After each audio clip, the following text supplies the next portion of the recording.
বর্তমানের ইউরোজোনের সদস্য দেশ কতটি? মধ্যপ্রাচ্যে আমেরিকার বৃহত্তম সামরিক ঘাঁটি পুটনি দ্বীপ বা পুটনি আইল্যান্ড কোথায় অবস্থিত?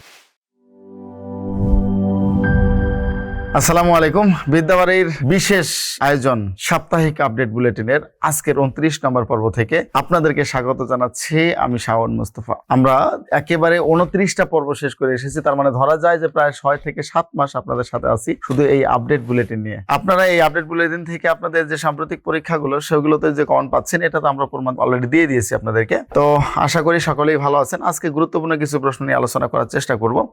এই প্রশ্নগুলো একেবারে কারেন্ট প্রশ্ন এবং আগামী যদি বলি যে আপনাদের প্রাইমারি প্রধান শিক্ষক এবং বিসিএস যে 30 তারিখ হচ্ছে, এই বিসিএস এর জন্য খুবই গুরুত্বপূর্ণ, অনেক গুরুত্বপূর্ণ বিসিএস এর জন্য। আপনারা দেখা যাবে আজকের এই তথ্য থেকে আপনারা বেশ কিছু তথ্য কিন্তু কমন পেয়ে যেতে পারেন। সো আমরা দেখি আজকের এই 29 নম্বর পর্ব থেকে আপনাদের আপডেট বুলেটিনে কি রয়েছে। নন ফিকশন গ্রন্থ সম্মাননা 2025 জয়ী লেখককে। আপনাদের জানেন সবাই যে বিসিএস বলেন, ব্যাংক বলেন, প্রাইমারি বলেন, যেটাই বলেন না কেন প্রত্যেকটা থেকে পুরস্কার নিয়ে একটা প্রশ্ন কমন পড়ে, অর্থাৎ পুরস্কার এবং সম্মাননা থেকে একটা প্রশ্ন চলে আসে। সুতরাং আমরা এটা দেখবো যে নন ফিকশন গ্রন্থ সম্মাননা 2025 জয়ী লেখককে। নন ফিকশন বলতে আমরা যদি একটু বুঝি বা একটু যদি আপনাদের নিয়ে বলি যে নন ফিকশন মানে হচ্ছে বাস্তব ধর্মী গল্প। এটাকে কি বলা হয়?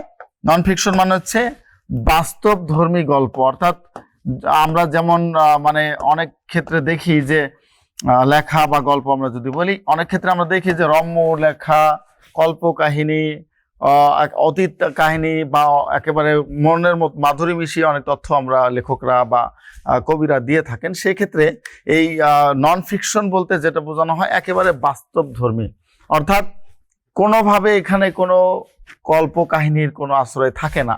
এটা কি মূলত নন ফিকশন যদি বলি আমরা কোনো লেখাকে বলা হয়ে থাকে। সো বাংলাদেশে 2025 সালে এই নন ফিকশন পুরস্কার সম্মাননা পেয়েছেন দুইজন, একজন হচ্ছে নুরুল কবির, আরেকজন হচ্ছে ইউসুফ সিদ্দিকী। নুরুল কবিরকে আরো একটা তার কি আছে, নিউ এজ নামে যে বাংলাদেশে একটা নতুন পোর্টাল তৈরি হয়েছে, এই নিউ এজের তিনি মূলত সম্পাদক। হ্যাঁ, এটা সম্পাদক এবং তিনি একাধারে লেখক এবং সম্পাদক দুটো, এবং ইউসুফ সিদ্দিকী হচ্ছেন একজন গবেষক। এই দুজন মিলেই মূলত এইবারে নন ফিকশন সম্মাননা 2025 লাভ করেছেন। সো এই জায়গাতে আমি যেটা আপনাদেরকে বললাম যে নন ফিকশন বলতে যেটা বোঝানো হয় সচরাচর এটা হচ্ছে বাস্তব ধর্মী গল্প। কি বাস্তব ধর্মী গল্প বা বাস্তব ধর্মী লেখা, এটাকে বলা হয় নন ফিকশন। আমরা অনেকেই জানি না হয়তো যে নন ফিকশন করা হয় এটা কি হতে পারে, এটা আমরা মনে রাখবো সবাই। তাহলে তো বাস্তবধর্মী লেখক বা লেখা নন ফিকশন নুরুল কবির এবং ইউসুফ সিদ্দিকী দুজন মানুষ পেয়েছে। একটু সুন্দর করে মনে রাখার চেষ্টা করবেন সবাই। বর্তমানের ইউরোজোনের সদস্য দেশ কতটি? ইউরোজোন বলতে বোঝানো হয় যারা ইউরো মুদ্রা গ্রহণ করেছে। কি গ্রহণ করেছে? ইউরো মুদ্রা গ্রহণকারী দেশ। ইউরো মুদ্রা গ্রহণকারী দেশ হচ্ছে, এটাকে বলা হয় ইউরোজোন। হ্যাঁ, আমরা কিন্তু ইইউ এর সদস্য এবং ইউরো মুদ্রা গ্রহণ করার ব্যাপারটা কিন্তু ভিন্ন। ইইউ এর সদস্য যদি আমরা বলি আগে থেকে এখন ছিল, এখন হচ্ছে 27টি, তাই না? আর ইউরো মুদ্রা গ্রহণ করেছে এই কটি দেশের মধ্যে বর্তমান 21টি দেশ। কয়টা? 21টি দেশ। তাহলে ইউরোজোনের সদস্য দেশ কতটি? ইউরোজোনের সদস্য দেশ হচ্ছে 21টি। সর্বশেষ দেশ হিসেবে যদি বলি, সর্বশেষ দেশ হিসেবে একেবারে সবার শেষে যেটা বলা হচ্ছে ইউরো মুদ্রা গ্রহণ করেছে হচ্ছে বুলগেরিয়া। কোন দেশ? সবার শেষে বুলগেরিয়া ইউরো মুদ্রা গ্রহণ করেছে। এটা আপনারা তারিখ হিসেবে দরকার নেই, আমরা এমনিতেই মনে রাখবো। তারপরে যদি আপনারা তারিখ হিসেবে মনে রাখতে চান লিখতে পারেন। তাহলে 1 জানুয়ারি 2026। কত তারিখ? 1 জানুয়ারি 2026 তারিখে মূলত ইউরো মুদ্রা গ্রহণ করেছে বুলগেরিয়া। আর এর মাধ্যমে ইউরোজোনের সদস্যভুক্ত দেশের সংখ্যা হয়ে দাঁড়িয়েছে কয়টা? 21টা। তাহলে বোঝেন যে 1 জানুয়ারি, তার মানে একেবারে আপডেট তথ্য। 26 সালের জানুয়ারি মাসের 1 জানুয়ারি তথ্য, মানে আপনাকে ধরে নিতে হবে একেবারে সাম্প্রতিকের মধ্যে অতি সাম্প্রতিক একটা প্রশ্ন। সো যে কোনো পরীক্ষা আপনার কমন ফেলে দিতে পারে, সুতরাং ভালো করে একটু পড়ার চেষ্টা করবেন সবাই, ঠিক আছে? তাহলে আমরা এটা পড়লাম, বুলগেরিয়া সর্বশেষ এবং 21তম দেশ হিসেবে ইউরো মুদ্রা গ্রহণ করেছে। এরপর আমরা আসবো 2026 শীতকালীন অলিম্পিক কোন দেশে অনুষ্ঠিত হবে? শীতকালীন অলিম্পিক, আমরা জানি যে অলিম্পিক গেম দুইটা হয় বছরে, একটা হচ্ছে গ্রীষ্মকালীন আর একটা হচ্ছে শীতকালীন। শীতকালীন অলিম্পিকের একটা কততম আছে এবং গ্রীষ্মকালীন অলিম্পিকেরও একটা কি আছে কততম অনুষ্ঠিত হয়েছে এটা আসে। এখানে আমরা তেমন কোনো তথ্য দেওয়া দরকার নেই। আমরা যদি দেখি যে শীতকালীন অলিম্পিক ইতালিতে হবে, মিলান ও কর্টিলা ডিয়াম্পেজো শহরে। সো এটা ইতালিতে হবে 2026 সালে। তাহলে এটা কততম?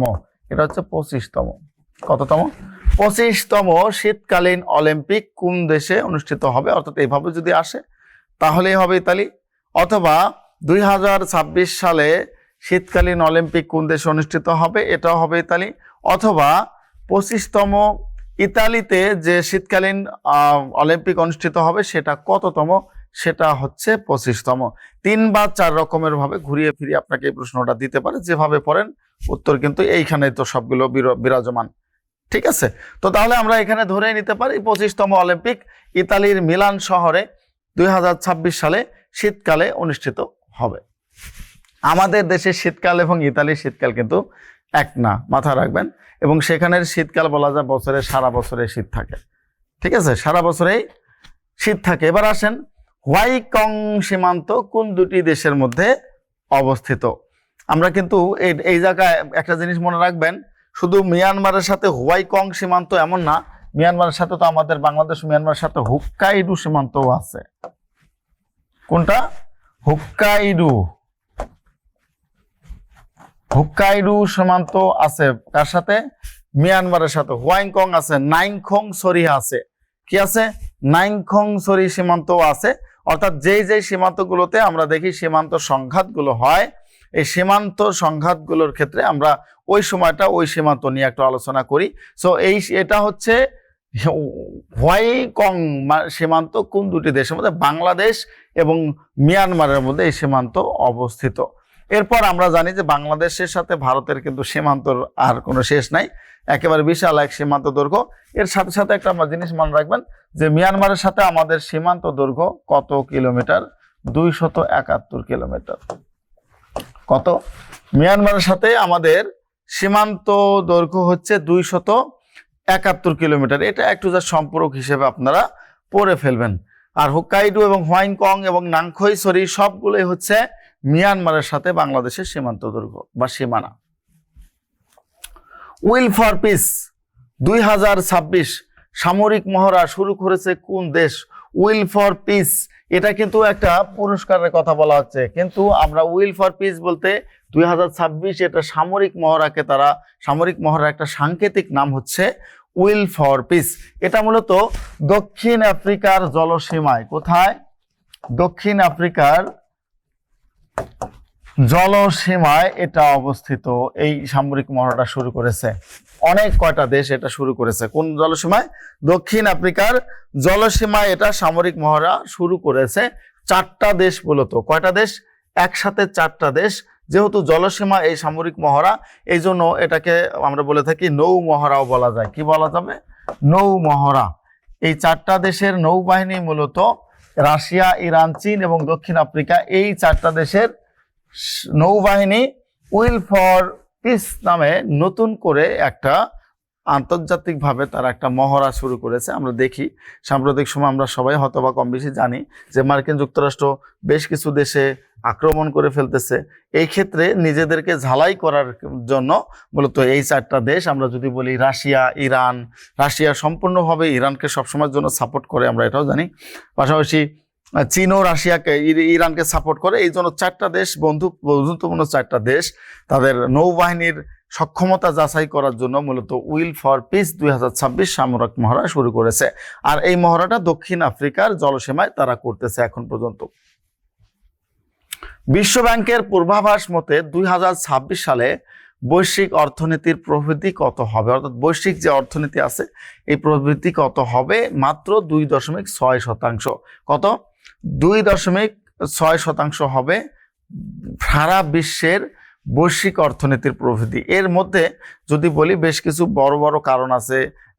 এক নম্বরে যদি বলি, সারা বিশ্বে এখন দেখেন যুদ্ধে লিপ্ত হয়ে গেছে। একেবারে ভেনেজুয়েলা থেকে শুরু করে ইরান এবং সৌদি আরবও প্রায় এক প্রকার, পাকিস্তান, এরপর হচ্ছে তোমার ইসরায়েল, এরপর হচ্ছে লেবানন, ইয়েমেন থেকে শুরু করে বেশ কিছু দেশ অলরেডি যুদ্ধে তারা আক্রান্ত। এই যুদ্ধে আক্রান্ত হওয়ার কারণে মূলত প্রবৃদ্ধির হারটা কমতেছে, মানে একেবারে কমে যাচ্ছে। এর মূল কারণটা হচ্ছে যে এক দেশ আরেক দেশকে কোনোভাবে কিছু দিচ্ছে না। এই যে বাংলাদেশের ক্ষেত্রেও যদি দেখেন, আমাদের গ্যাসের সমস্যা শুরু হয়ে গেছে, গ্যাস আমরা পাচ্ছি না। এটা কিন্তু আন্তর্জাতিক একটা সমস্যা, এটা বাংলাদেশের কোনো অভ্যন্তরীণ না, এটা আন্তর্জাতিক একটা সমস্যা, গ্যাসের যে সমস্যাটা আমাদের ক্ষেত্রে। সো এটা আমাদের প্রভাব পড়েছে বাংলাদেশেও। ভেনেজুয়েলার প্রেসিডেন্ট নিকোলা মাদুরো, রাজনৈতিক দলের নাম কি? নিকোলা মাদুরো, আমরা দেখলাম কয়েকদিন আগেই এই নিকোলা মাদুরোকে মার্কিন যুক্তরাষ্ট্রের বিমান বাহিনী থেকে যুদ্ধ বিমানের মাধ্যমে তাকে পরাজিত করা হলো, তাই না? এটা কিন্তু আন্তর্জাতিক আইনে যদি আমরা দেখি, এটা আন্তর্জাতিক আইনে সম্পূর্ণভাবে একটা ব্যাড ইফেক্ট ফেললো। কিভাবে সেটা? একটা স্বাধীন দেশে, স্বাধীন এবং সার্বভৌম একটা দেশে কিভাবে অন্য দেশ মানে যুক্তরাষ্ট্র আক্রমণ করে সেই ক্ষমতা নেওয়া বা ক্ষমতাচ্যুত করা, এটা আমরা দেখলাম। তার মানে যুক্তরাষ্ট্র এটা আলটিমেট একটা মেসেজ দিল যে তারা চাইলে সারা বিশ্বের যে কোনো দেশকে যে কোনো মুহূর্তে সরকার শূন্য করে ফেলতে পারে। এটা this is totally bad message. আমি জানি না যুক্তরাষ্ট্রকে কেন মানে সামলানো যাচ্ছে না, বা বিশ্বের বুকে এমন কোনো দেশ কেন নাই যারা যুক্তরাষ্ট্রকে সামলাবে। এভাবে যদি চলতে থাকে তাহলে কোনো দেশের সার্বভৌমত্ব থাকার কোনো কথা নেই। অর্থাৎ ভেনেজুয়েলায় সবচেয়ে বেশি তেল রিজার্ভ থাকার কারণে এই কাহিনীটা হয়েছে, ঠিক আছে? সবচেয়ে বেশি তেল রিজার্ভ থাকার কারণে এই কাহিনীটা হয়েছে। এই নিকোলা মাদুরো, তাকে স্বৈরাচারী শাসক হিসেবে মূলত পরিগণিত করে বা পরিচিত করেই যেটা করা হলো যে তিনি স্বৈরাচারী শাসক, দেশের জনগণের কল্যাণের জন্য তিনি কাজ করে না, নিজের জন্য কাজ করে। এই জন্য তাকে কি করা হলো? ক্ষমতাচ্যুত করে। আমরা সবাই জানি যে সেখানে কি আছে, মাচাদো, তাই না? বা মাসাদো, যে নোবেল পুরস্কার, শান্তিতে নোবেল পুরস্কার পেল, এই মাসাদো মূলত এখন নতুন করে প্রধানমন্ত্রী বা প্রেসিডেন্ট হওয়ার দৌড়ে তিনি আছে, এই Machado. So United Socialist Party of Venezuela, মূলত আমরা যদি দেখি যে নিকোলা মাদুরোকে কত তারিখে ক্ষমতাচ্যুত করা হয়? 3 জানুয়ারি 2026 সাল ক্ষমতাচ্যুত করা হয় তাকে। অর্থাৎ তাকে ঘুমন্ত অবস্থায় বা দুপুরবেলায় আরামরত অবস্থায় হঠাৎ করে আক্রমণ করে ফেলে। এবং এই সময়ে মূলত ভেনেজুয়েলার যে যিনি প্রশাসনিক প্রধান আছে, তিনিও ব্যাপারটা সম্পর্কে অবগত ছিলেন না, হঠাৎ করে এরকম আক্রমণ করে তার ক্ষমতা নেওয়া হয়। সো এটা হচ্ছে 3 জানুয়ারি 2026। আরেকটা ব্যাপার মনে রাখবেন, এই নিকোলা মাদুরো মূলত ক্ষমতায় ছিল প্রায় 13 বছর, 2013 থেকে 2026। এই সময় 13 বছর ক্ষমতায় ছিল। তিনি বারবার ঘোষণা করেছিলেন যে আমি অ্যাটলিস্ট আর যাই হোক আমি মার্কিন যুক্তরাষ্ট্রের কাছে মাথা নত করব না। মার্কিন যুক্তরাষ্ট্র অনেক আগে থেকে, ভেনেজুয়েলা যেহেতু বিশ্বের সবচেয়ে তেল সমৃদ্ধ দেশ, মজুদের দিক থেকেও অনেক বেশি মজুদ তাদের আছে। তো মার্কিন যুক্তরাষ্ট্র অনেক আগে থেকে তাদের তেলের প্রতি একটা আকৃষ্টতা ছিল। এই আকৃষ্টতা থেকে বারবার নিকোলা মাদুরোকে বলে এসেছিল, কিন্তু মাদুরো বারবার এর ব্যাপারে প্রতিবাদ করেছে, না আমি এটা মানতে রাজি না। এই জায়গাতেই মূলত নিকোলা মাদুরোর ক্ষমতাটা কি হয়ে গেল? শেষ হয়ে গেল। অর্থাৎ এই জায়গাতেই তিনি ধরা পড়ে গেলেন। তো আমরা আসলে স্বাধীন দেশ, সার্বভৌম দেশ হিসেবে এটাকে মনেই করতে পারি না। এনিওয়ে, 13 থেকে 26 সাল পর্যন্ত তিনি শাসনভার গ্রহণ করেছেন। তাহলে তার এখান থেকে আর একটা সম্পূরক তথ্য নেন। এই যে মাসাদো যেতে বলতেছি আমরা, এই মাসাদো হচ্ছে ইনি ভেনেজুয়েলার বিরোধী দলের বিরোধী নেত্রী ছিলেন এতদিন পর্যন্ত, তবে এখন আবার তিনি প্রেসিডেন্ট হওয়ার দৌড়ে রয়েছেন। যদি হয় তো তিনি হবেন। তিনি এই মাসাদো শান্তিতে নোবেল পুরস্কার পেয়েছেন। তো এটার সাথে সম্পর্ক হিসেবে এটা আপনারা একটু পড়ে ফেলবেন সবাই। তারপরে আসি, বায়রাক্তার কিজিলেলমা মানববিহীন যুদ্ধ বিমান কোন দেশের তৈরি? বায়রাক্তার কিজিলেলমা, এটা হচ্ছে আরবিক একটা ওয়ার্ড, তারা মূলত এটা তুরস্ক এটা তৈরি করেছে। কোন দেশের তৈরি? তুরস্কের তৈরি। মূলত এই বিমানটা তৈরি করা হয় 2020 সালে। এটা হচ্ছে মানববিহীন যুদ্ধ বিমান। অর্থাৎ এই যুদ্ধ বিমানে কোনো মানুষের দরকার হবে না, কোনো অপারেটর দরকার হবে না, নিজ থেকে বা কম্পিউটার থেকে বা নিচের থেকেই মূলত এটাকে অপারেট করা যাবে। এই জন্য এটাকে বলা হয় মানববিহীন যুদ্ধ বিমান। এটা তুরস্ক তৈরি করে 2020 সালে। কত সালে? 2020 সালে। এবং প্রথম উড্ডয়ন করে 2022 সালে। এবং সাম্প্রতিক সময় তারা এটা কি আমাদের সামনে নিয়ে এসেছে। অর্থাৎ এটা কিন্তু যুদ্ধ বিমান এত বেশি, অনেক বেশি শক্তিশালী। বিশেষ করে এর সবচেয়ে বড় যদি বৈশিষ্ট্যটা বলি, এটাতে মানুষ থাকবে না। অর্থাৎ বিমান ধ্বংস হোক, কিন্তু মানুষ মরা বা একটা পাইলট মৃত্যুবরণ করার এই রিস্কটা থাকবে না। হয়তোবা আপনারা এটাও দেখবেন সামনের দিনগুলোতে এমন হতে পারে যে এই জায়গাতে মূলত একটা বিগ চেঞ্জ আসতে পারে, যে যুদ্ধ বিমানগুলো আর মানুষ চালাবে না, যাতে করে কোনো পাইলটের মৃত্যু না ঘটে। একান্তই কোনো বৃহৎ কোনো যুদ্ধ ছাড়া অন্যান্য যুদ্ধ বিমানগুলো মানুষের ছাড়াই তারা চালাবে, এবং দেখবেন এক এক জায়গায় গিয়ে সেটা বাস্ট করাবে। যেহেতু মানুষ দরকার নেই, তো এক এক জায়গায় গিয়ে বাস্ট করিয়ে সেই জায়গা ধ্বংস করে ফেলবে। এটা হয়তো সামনের দিকে আমরা দেখবো। সুতরাং এই তুরস্ক বায়রাক্তার কিজিল এলমা নামে মানববিহীন যে যুদ্ধ বিমান আছে তারা এটা তৈরি করেছে। সম্প্রতি যুক্তরাষ্ট্র কর্তৃক আরোপিত ৭৫টি দেশের উপর অভিবাসী ভিসা স্থগিত কার্যকর হবে কবে? অর্থাৎ অভিবাসীদের আর যুক্তরাষ্ট্র কি করবে না, ভিসা দেবে না। অভিবাসীদের আর যুক্তরাষ্ট্র ভিসা দেবে না, এবং অভিবাসীদের এই ভিসা কার্যকরের ক্ষেত্রে প্রায় ৭৫টা দেশকে এটা কি দিয়েছে, নিষেধাজ্ঞা দিয়েছে। এর মধ্যে বাংলাদেশও কিন্তু রয়ে গেছে। সো এই ৭৫টি দেশের উপরে এটা আরোপণ করেছে মার্কিন যুক্তরাষ্ট্র, এবং এটা কার্যকর হবে ২১ জানুয়ারি ২০২৬ সাল। একটা খেয়াল করেছেন, ২১ জানুয়ারি ২০২৬ সালের পর থেকে মার্কিন যুক্তরাষ্ট্রে আর কোনো অভিবাসী ভিসা পাবে না। ঠিক আছে, ভিসা স্থগিত কার্যকর হবে, অর্থাৎ ভিসা স্থগিত করে দিয়েছে, আর কোনো অভিবাসী সেখানে ভিসা পাবে না। এটা কার্যকর হবে ২১ জানুয়ারি ২০২৬, আগামীকাল থেকে, তাই না? আগামীকাল থেকে এটা কার্যকর হবে।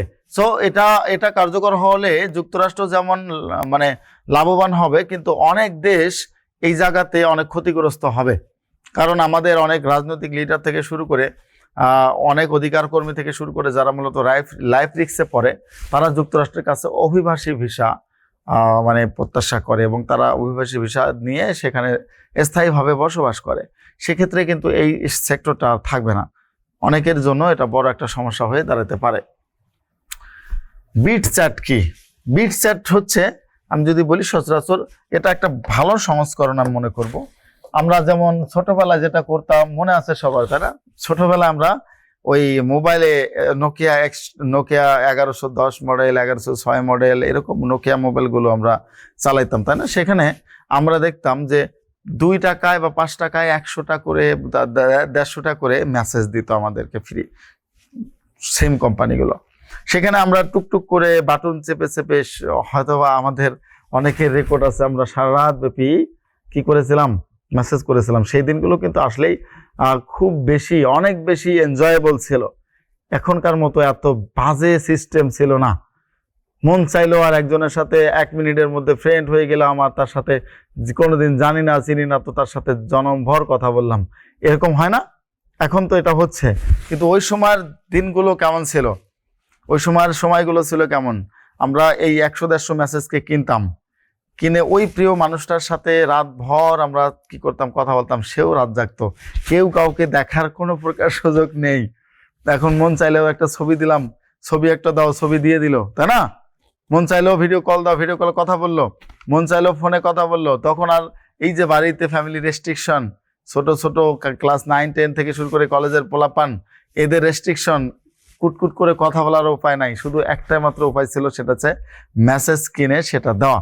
এবং এই মেসেজের মধ্যে আবার কি ছিল, 162 বা 63টার মতো মানে বর্ণ ইউজ করা যেত একটা মেসেজে। এর বেশি হয়ে গেলে 2-3টা একবারে চলে যেত। মনে আছে তো সবার নাকি? একবারে একটু চোখ বন্ধ করে দেখেন আপনার জীবনে এটা ঘটেছে। আপনার যারা মূলত জেনারেশন ওয়াই এর সদস্য, বিশেষ করে যাদের বয়স 30 আপ হয়ে গেছে, তারা এর সাথে প্রত্যক্ষভাবে জড়িত আছেন। অর্থাৎ আমরা P2P, পার্সন টু পার্সন, আমরা যদি বলি P2P মেসেজ করতাম, অর্থাৎ আমার মেসেজটা শুধু তার কাছেই যাবে। আমরা অনেক সময় ঈদের সময় দেখতাম আমরা কি করতাম, মার্ক করে অনেককে মেসেজ পাঠিয়ে দিতাম ঈদ মুবারক বলে। একবার চোখ বন্ধ করেন, সেই দিনটা আমার আপনার ঠিক কতটা ফেয়ার ছিল, সেই দিনটা আমার আপনার জন্য ঠিক কতটা সুন্দর ছিল, সেই দিনটা আমার আপনার জন্য ঠিক কতটা গ্রহণযোগ্য ছিল। তখন এত বেশি রাহাজানি, খুন, ধর্ষণ, হত্যা এগুলো ঘটতো না, সবকিছু আমরা ছিলাম সেফ। সো ওই মেসেজটাই আবার নতুন করে চলে এসেছে, বিট চ্যাট যেটাকে বলা হয়। এটা হচ্ছে বিটকয়েন গ্রহণকারী যে মূলত গ্রাহকরা আছে, এই জায়গাতে তাদের পার্সোনাল প্রাইভেসিকে রক্ষা করার জন্য, পার্সোনাল প্রাইভেসিকে ধরে রাখার জন্য মূলত এই বিট চ্যাট নামে নতুন একটা অফলাইনের একটা মেসেজ সিস্টেম চালু হয়েছে। এটা খুব ভালো লেগেছে আমার কাছে, কেননা আমরা এখন এমন একটা সময় চলে আসছি যে আপনার মোবাইলে এমবি বা ডাটা নেই তো আপনি দুনিয়া থেকে বিচ্ছিন্ন হয়ে গেছেন, ফোন কল ছাড়া কোনো উপায় নেই, আছে নেই। কিন্তু এটা একটা অফলাইন মেসেজিং অ্যাপ তৈরি করা হয়েছে যার মাধ্যমে কোনো নেটওয়ার্ক ছাড়াও মেসেজ করা যাবে। খুবই সুন্দর সিস্টেম। একটা গুগল ম্যাপ সার্চ করতে গেলেও আমাদের এখন কি করতে হচ্ছে, দেখা যায় যে আমাদের মানে এমবি ডাটা খরচ হচ্ছে। সেই জায়গায় অফলাইনে মেসেজিং সিস্টেমটা যদি আবার নতুন করে চালু হয় এটা খুব ভালো কাজ করবে আমার মতে। সো এটা হচ্ছে অফলাইন মেসেজিং অ্যাপ নামে বিটচ্যাট একটা অ্যাপ তৈরি করা হয়েছে। আর এই ক্ষেত্রে এই বিটচ্যাট শুধুমাত্র আমরা যে না, এটা আমাদের জন্য না, এটা হচ্ছে বিটকয়েন গ্রহণকারী যারা আছে তারা মূলত। আর এটা তৈরি করেছেন যিনি, তার নাম হচ্ছে জ্যাক ডেরোসি।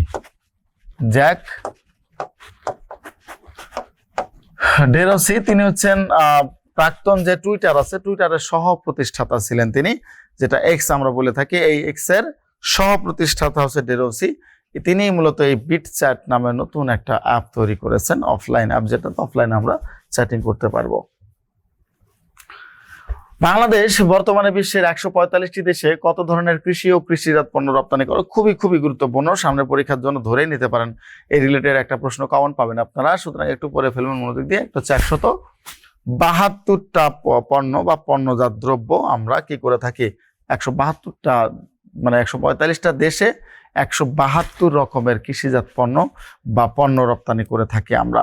এটা মনে রাখবেন, শুধু খালি 172টা এটা মনে রাখলেই হবে। অথবা এই প্রশ্নটাকে ঘুরিয়ে অন্যভাবে দিতে পারে যে বাংলাদেশ বর্তমান বিশ্বের কতটি দেশে কৃষি ও কৃষিজাত পণ্য রপ্তানি করে, তাহলে 145টা দেশে কত প্রকারের, 172 প্রকারের। এই দুটো তথ্য খালি মনে রাখলেই হবে। মধ্যপ্রাচ্যে আমেরিকার বৃহত্তম সামরিক ঘাঁটি, এই যে সাম্প্রতিক সময় আমরা দেখলাম যে এই সামরিক ঘাঁটির ব্যাপারটা, তাই না, সামরিক ঘাঁটির ব্যাপারটা আমরা দেখলাম। সামরিক ঘাঁটি এটার কারণে আমেরিকা কিন্তু বেশি শক্তিশালী, অর্থাৎ মধ্যপ্রাচ্যে প্রায় প্রত্যেকটা দেশে আমেরিকার এক একটা করে সামরিক ঘাঁটি থাকার কারণে মুসলমানদের সাথে মুসলমানদের যুদ্ধ হচ্ছে। অর্থাৎ এই সামরিক ঘাঁটি থেকেই আবার মুসলমান দেশে আমরা দেখলাম যে কাতারের সামরিক ঘাঁটি থেকে ইরানে আক্রমণ করা হলো, কাতারের সামরিক ঘাঁটি থেকে ইয়েমেনে আক্রমণ করা হয়। সো আমাদের তেল দিয়ে তারা আমাদেরকে ভাসতেছে। এটা মধ্যপ্রাচ্যের সবচেয়ে বড় একটা বাজে রকমের সিস্টেম। তারা এই সামরিক ঘাঁটি করার জন্য যুক্তরাষ্ট্রকে তারা পারমিশন করেছে, যার কারণে আমাদের বড় ক্ষতি একটা হয়ে যাচ্ছে। উদেইদ কাতার, এটা সবচেয়ে বড় বা বৃহত্তম সামরিক ঘাঁটি হিসেবে পরিচিত, এবং এখান থেকেই মূলত আমরা দেখলাম কিছুদিন আগেও আক্রমণ করা হলো। হেনলি পাসপোর্ট ইন্ডেক্স 2026 সূচকে বিশ্বের শক্তিশালী পাসপোর্ট কোনটি? আমরা সবসময় দেখি যে বিশ্বের সবচেয়ে শক্তিশালী পাসপোর্ট হচ্ছে সিঙ্গাপুরের হয়ে থাকে, অর্থাৎ সিঙ্গাপুরের বাইরে জাপান হয় কিছু কিছু সময়, এরপর কিছু কিছু সময় স্ক্যান্ডিনেভিয়ান যে দেশগুলো আছে সেটার হয়, বাট ম্যাক্সিমাম সময় আমরা দেখেছি সিঙ্গাপুরে এটা সবচেয়ে বেশি ইফেক্টিভ হয়। সো সিঙ্গাপুরের ক্ষেত্রে যদি বলি, হেনলি পাসপোর্ট ইন্ডেক্স 2026 সূচকে বিশ্বের শক্তিশালী পাসপোর্টে হচ্ছে সিঙ্গাপুরের। আর বাংলাদেশের পাসপোর্টের যদি ব্যাপারটা বলি, বাংলাদেশের পাসপোর্টের অবস্থান কততম? বাংলাদেশের পাসপোর্টের অবস্থান বর্তমানে 95তম। কততম? 95তম। আজকের তথ্যগুলো খুবই কারেন্ট তথ্য, এবং এগুলো থেকে আসলে মানে খুব বেশি তথ্য দেওয়ারও নাই, এজন্য কম সময় নিয়ে আমি তথ্যগুলোকে আপনার দেওয়ার চেষ্টা করতেছি, যাতে মোটামুটি ভাবে আপনারা সবাই পড়ে ফেলতে পারেন সহজেই। তাহলে সিঙ্গাপুর এবং বাংলাদেশের পাসপোর্টের সূচক হচ্ছে 95তম। পুটনি দ্বীপ বা পুটনি আইল্যান্ড কোথায় অবস্থিত? এটাকে আমরা যদি বলি, এটা দ্বীপের নাম হচ্ছে পুটনির দ্বীপ বা পুটনি আইল্যান্ড, এটাকে বলা হয়, এটার নাম কি? বঙ্গবন্ধু দ্বীপ, তাই না? বঙ্গবন্ধু দ্বীপ এটা নাম ছিল, এখন কিন্তু সেটা পুটনি দ্বীপ হয়ে গেছে, অর্থাৎ পুটনি দ্বীপ হিসেবে তাকে আবার পরিচিত করা হয়েছে। এটা মূলত সুন্দরবন থেকে প্রায় 30 কিলোমিটার দক্ষিণে, 30 কিমি দক্ষিণে বলা হয়ে থাকে, হারিয়াভাঙ্গা নদীর তীরে এই পুটনি দ্বীপ বা বঙ্গবন্ধু দ্বীপ অবস্থিত। আর এই দ্বীপটা মূলত এখন পর্যন্ত বিদ্যমান আছে, এবং এই দ্বীপটাও আমরা ধরে নিতে পারি যে দক্ষিণ তালপট্টি এবং পূর্বাশা দ্বীপের মতোই এটা একটা ভালো জায়গা। তবে এখানে সচরাচর পাবলিক সমাগম খুবই কম হয়, এবং পর্যটন এরিয়া হিসেবে এটা এখন পর্যন্ত ওভাবে পরিচিতি পায়নি, ঠিক যেমন সেন্ট মার্টিনকে আমরা ধরে নিতে পারি, বাট এটা তেমন একটা পরিচিতি পায়নি। সুন্দরবনে অবস্থিত। 1971 সালের মুক্তিযুদ্ধের সময় শহীদ রাষ্ট্রপতি জিয়াউর রহমান কোন সেক্টরের সেক্টর কমান্ডার ছিলেন? এটা যদি জিয়াউর রহমানের ব্যাপার বলি, জিয়াউর রহমান এক পাশে ছিলেন তিনি জেট ফোর্সের প্রধান, তাই না? জেড ফোর্সের প্রধান ছিলেন জিয়াউর রহমান। তিনটা যে আমাদের ব্রিগেড ফোর্স ছিল, এই তিনটা ব্রিগেড ফোর্সের মধ্যে জেড ফোর্সের প্রধান ছিলেন জিয়াউর রহমান এবং তিনি এর সাথে সাথে সেক্টর যে 11টা আছে 11টা সেক্টরের মধ্যে প্রথম যে সেক্টর 1 নম্বর সেক্টর, এটা হচ্ছে চট্টগ্রাম এলাকা। এই 1 নম্বর সেক্টরের মূলত দায়িত্বে ছিলেন মেজর জিয়াউর রহমান। কত নম্বর সেক্টর? 1 নম্বর সেক্টরের সেক্টর কমান্ডার ছিলেন তিনি। এটা মনে রাখবেন, খুবই সুন্দর করে একেবারে অ্যাকুরেট করে মনে রাখবেন। এই ধরনের প্রশ্নগুলো সামনে আপনাদের পরীক্ষায় দেওয়ার সম্ভাবনা অনেক অনেক বেশি। হ্যাঁ, তিনি 1 নম্বর সেক্টরে যুদ্ধ করেছেন, 1 নম্বর সেক্টরের সেক্টর কমান্ডার ছিলেন, সেটা চট্টগ্রামে অবস্থিত। পাশাপাশি তিনি জেড ফোর্সের প্রধান ছিলেন। তাহলে কোথায়? জেড ফোর্সের প্রধান ছিলেন।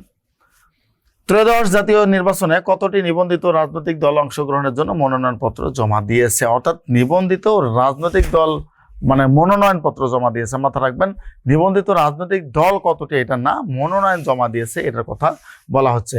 51টি। কত?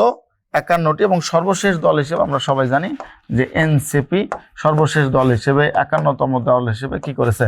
মনোনয়নপত্র জমা দিয়েছে। শুধুমাত্র সর্বশেষটা মনে রাখবেন এবং কতটি, এই দুটা মনে রাখবেন, তাহলে হয়ে যাবে। মত প্রকাশের স্বাধীনতা সংবিধানের কত অনুচ্ছেদে বলা আছে? আমরা যদি বলি মত প্রকাশের স্বাধীনতা সংবিধানের কত নম্বর অনুচ্ছেদে বলা আছে? মতামত প্রকাশের স্বাধীনতা, এটা সংবিধানের 39 নম্বর অনুচ্ছেদে বলা আছে। এখানে যদি আমরা বলি, এটাকে মনে রাখা যায় ছোট্ট একটা টেকনিক দিয়ে মনে রাখবেন। চল সমাবেশ সংগঠনের চিন্তা করি। হ্যাঁ, চল সমাবেশ সংগঠনের চিন্তা করি, এটা আমরা যদি বলি পেশা ও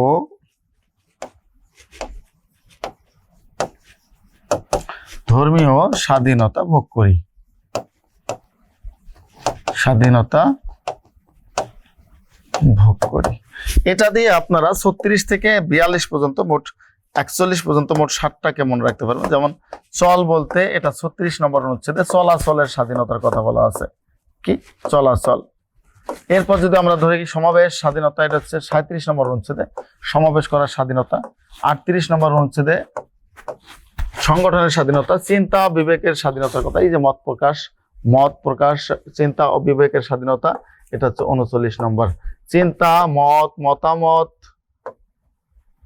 চিন্তা বিবেকের স্বাধীনতা বলা হচ্ছে কত নম্বর অনুচ্ছেদে? স্বাধীনতা, চিন্তা, মত প্রকাশের স্বাধীনতা বলা হচ্ছে 39 নম্বর অনুচ্ছেদে। তারপর আমরা যদি দেখি পেশাভিত্তিক স্বাধীনতা 40 নম্বর অনুচ্ছেদে এবং ধর্মীয় স্বাধীনতা 41 নম্বর অনুচ্ছেদে। অর্থাৎ এটা দিয়ে আপনারা একবারে সব কটা 6টার মতো অনুচ্ছেদ মনে রাখতে পারবেন, 36 থেকে 41 পর্যন্ত। চল সমাবেশ সংগঠনের চিন্তা করি, পেশা ও ধর্মীয় স্বাধীনতা ভোগ করি। তাহলে সুন্দর করে মুখস্থ করে ফেলবেন। এগুলো ক্লাসগুলোতে আমরা পড়িয়ে থাকি সুন্দর করে স্টুডেন্টদেরকে। তারপরে এখানে একটু লিখে দিলাম। আপনারা যারা আছেন, যারা লাইভটা দেখবেন, তারা অবশ্যই এখানে এটা লিখে নেওয়ার চেষ্টা করবেন। আর কেমন লাগে আপনাদের এই লাইভগুলো অবশ্যই কমেন্ট করবেন। বিশেষ করে এই যে সাম্প্রতিক ব্যাপারগুলো, কতগুলো আপনারা কমেন্ট পাচ্ছেন, পরীক্ষার হলে কেমন কমেন্ট পান, এই ব্যাপারগুলো একটু মতামত দেওয়ার চেষ্টা করবেন। আপনাদের একটা যৌক্তিক মতামত আমাদের আরো সামনের দিকে অগ্রসর করতে সাহায্য করবে। ঠিক আছে? তো তাহলে এটা আমরা চিন্তা ও বিবেকের স্বাধীনতা, আমরা যদি বলি মত প্রকাশের স্বাধীনতা, এটা 39 নম্বর অনুচ্ছেদে সংবিধানের বলা আছে। এই মোটামুটি আজকে আপনাদের সাথে আমার আলোচনার বিষয় ছিল। খুবই সংক্ষিপ্ত সময়ের মধ্যে চেষ্টা করেছি আপনাদের পুরো ভিউটা, অনেকগুলো প্রশ্ন আলোচনা করে দেওয়ার জন্য। আশা করি সামনের পরীক্ষাগুলোতে অবশ্যই কমন পাবেন। বিদ্যাবাড়ির সাথে থাকবেন। বিদ্যাবাড়ির যে কোনো প্রয়োজনে আপনারা এই নাম্বারে যোগাযোগ করতে পারেন। ভর্তি সংক্রান্ত, বই সংক্রান্ত, যে কোনো সমস্যার জন্য আপনারা এই নাম্বারে যোগাযোগ করে ফেলতে পারেন। এছাড়া আমাদের ফেসবুক পেজ আছে, আমাদের ওয়েবসাইট আছে এবং আমাদের ইউটিউব চ্যানেল আছে, যেটাতে আপনারা ভিডিওগুলো দেখে থাকেন। পাশাপাশি আমাদের ভিডিওগুলোর অবশ্যই রিভিউ দেওয়ার চেষ্টা করবেন, কমেন্ট করার চেষ্টা করবেন আমাদের ভিডিওগুলো আপনাদের কেমন লাগে। আর অবশ্যই সামনের যে আপডেট তথ্যগুলো আছে, সামনের যে বুলেটিনগুলো আছে, সামনের যে সিরিজগুলো আছে, আমরা আপনাদের সাথে থাকার চেষ্টা করব। সেই পর্যন্ত সবাই ভালো থাকবেন, সুস্থ থাকবেন। সবাইকে আবারও স্বাগত জানিয়ে শেষ করছি। আল্লাহ হাফেজ।